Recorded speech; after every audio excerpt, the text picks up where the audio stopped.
여러분 안녕하십니까, 진성호입니다. 조국 전 법무부 장관이 요즘 굉장히 바쁜 모양입니다. 본인 재판을 받으랴 또 이 딸이 재판정에 출석한 것을 보고 많은 생각을 한 것 같습니다. 그런 가운데 조국 전 장관과 조국 전 장관 딸 조민 씨가 드러난 것으로 보이는 그런 사파가 조선일보에 의해 엉뚱한 기사에 쓰여지는 일이 있었습니다. 그래서 조국 전 장관 조선일보를 맹비난하고 입에 담기 힘든 그런 저조린 비판을 했습니다. 그리고 엄청난 액수의 손해배상 소송을 할 것 같은 예고도 했습니다. 자, 조선일보는 사과를 했습니다. 생각보다 큰 규모로 크게 사과를 했습니다. 그런데 조국의 분노는 잘 풀리지 않은 것 같습니다. 그런데 이번에는 그 정반대의 일이 벌어졌습니다. 조국 전 장관의 회고록 조국의 시간에 정치인 한 명이 희생을 당했습니다. 엄청난 피해를 받습니다. 비리 범죄자로 구속된 것으로 써졌습니다. 그렇지만 그 사람은 그런 사람이 아닙니다. 자, 금품 로비 의혹으로 구속된 정치인의 이름에 들어간 김학용 전 의원이 분노의 글을 방금 전 올렸습니다.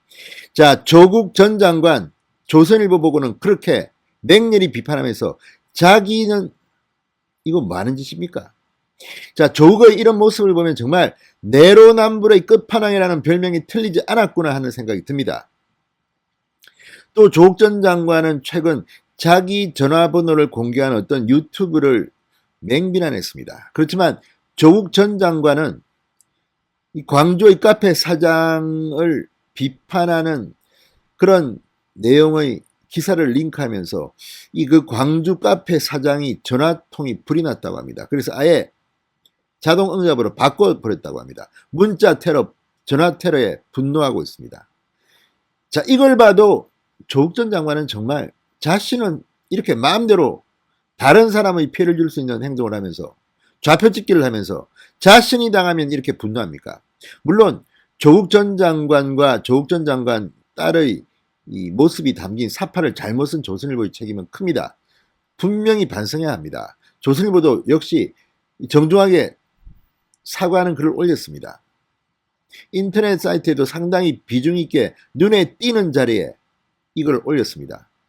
조선일보는 이런 점에서는 반성도 하고 나름대로 내부적으로는 대책을 세워야 할 겁니다. 그렇지만 그와 별개로 조선일보를 비판하는 조국의 모습, 그리고 자신이 자신의 회고록에 다른 정치인에 대해서 엄청난 명예훼손을 해놓고 사과하는 모습을 보면 정말 이런 짓을 할 수 있나 싶습니다.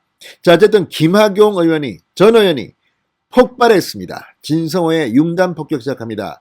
조국 전 장관을 융단 폭격합니다. 방송에 앞서 아직 진성호 방송의 구독자가 아니신 분들은 붉은색 구독 버튼 눌러주십시오. 더 좋은 방송으로 보답하겠습니다. 김학용 전 의원이 자신을 범죄자로 기술한 조국 전 장관에게 공개적인 사과를 요구했습니다.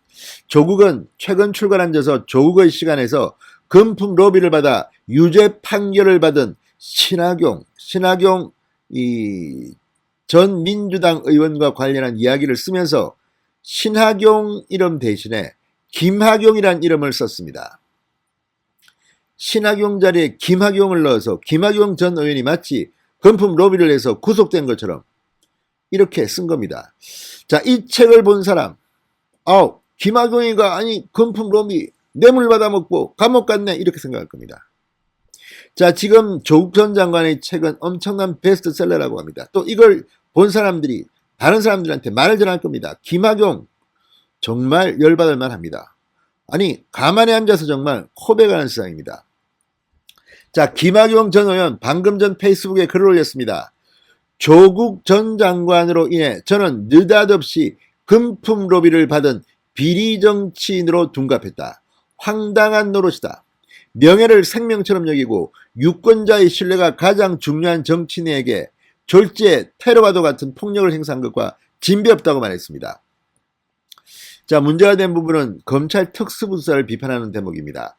조국은 입법 로비 사건에서 검찰에 적극 협조하면서 정치인에게 금품 로비를 했다고 진술한 서울예술종합학교 김민성 이사장은 신계륜, 김학용 김재윤 새 국회의원이 유죄 판결을 받은 후에야 불구속 기소되었다라고 적었습니다.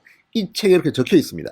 그러나 신계리온 김재윤 전 의원과 유죄 판결을 받은 사람은 김학용 전 의원이 아니라 다른 사람입니다. 다른 사람. 신학용 전 의원입니다. 자, 이걸 보면 정말 다른 사람의 명예, 다른 사람은 아주 우습게 보는 거 아닌가 하는 그런 의심이 듭니다. 자, 조국 전 장관은 지난 24일 SNS에 김학용 의원님께 죄송합니다. 수정하겠습니다라는 출판사의 사과 내용과 함께 저 역시 김학용 의원님께 대단히 죄송하다 이렇게 썼습니다. 이걸 지금 사과라고 하는 겁니까? 장난치는 겁니까 지금? 자, 이건 지금 다른 사람 그냥 칼로 푹 찔러놓고 미안, 나 잘못 찔렀어 이런 거 다른 거 아닙니까? 명예를 그냥 짓밟아 놓고 나 잠깐 미안, 출판사 이렇게 사과했어, 나도 똑같아, 이걸 사과라고 합니까? 조선일보에 대해서는 뭐 그렇게 펄펄 뛰면서 무슨 입에 담지 못할 뭐 인두급이었더니 뭐 어떠니, 그리고 뭐 엄청난 액수의 손해배상이 가능하다, 미국 LA 조선일보가 어떻고, 이렇게 펄펄 날뛰는 그가 자신이 저지른 이 어마어마한 대참사에 대해서는 이런 식으로 그냥 출판사 사과했네, 나도 저 역시 사과합니다, 대단히 죄송하다 이러면 됩니까? 자, 김학용 전 의원은 이를 두고 조국 전 장관이 최근 성매매 범죄 기사에 자신의 자녀를 연상하게 한 사파를 사용한 데 법적 책임을 묻겠다고 한 것을 상기시키며 남의 허물은 잘도 탓하면서 자기 허물에는 어찌 이리 관대한가, 내로남불의 진술을 보여준 것이다 이렇게 비판했습니다. 그는 조국 전 장관은 자신의 페북에 미안하다는 사과한 줄 달랑 언급했을 뿐 당사자인 내게 그 어떤 방식의 정식 사과도 없었다. 전화는커녕 카톡이나 문자나 보내지 않았다. 허위사실 유포에 대해 어물쩍 넘어가려 하지 말고 진심을 담아 진지하게 공개적으로 사과라고 말했습니다. 이거 보면 정말 조국 전 장관은 인격적으로 문제가 있지 않나 싶습니다. 그렇게 자기가 뭘 당하면 펄펄 뛰고 길길이 뛰면서 다른 사람에 대해서 이렇게 엄청난 공격, 아니 명예훼손을 해놓고 전화는커녕 카톡이나 문자나 보내지 않았다? 이게 조국의 실체입니까? 그러면서 김학용 전 의원은 이런 요구가 받아들여지지 않으면 저 역시 조국 전 장관과 마찬가지로 법적 책임을 따져 물을 수밖에 없을 것이라고 말했습니다. 자, 김학용 전 의원 이거 그냥 넘기면 안 됩니다. 정말 이런 식으로 이게 조국 전 장관, 무엇보다 문재인 대통령이 타결받을지도 모릅니다. 조국 전 장관한테 마음을 빚을 졌다. 조국 전 장관이 그렇게 많은 범죄 혐의가 드러나고 있을 때도 그렇게만 했던 문재인 대통령, 끝까지 조국 전 장관에 대해서 신뢰를 보였던 문재인 대통령이 조국 전 장관 때문에 망신을 당한 것은 아닐까 싶습니다. 진성호의 융단 폭격이었습니다. 여러분 감사합니다.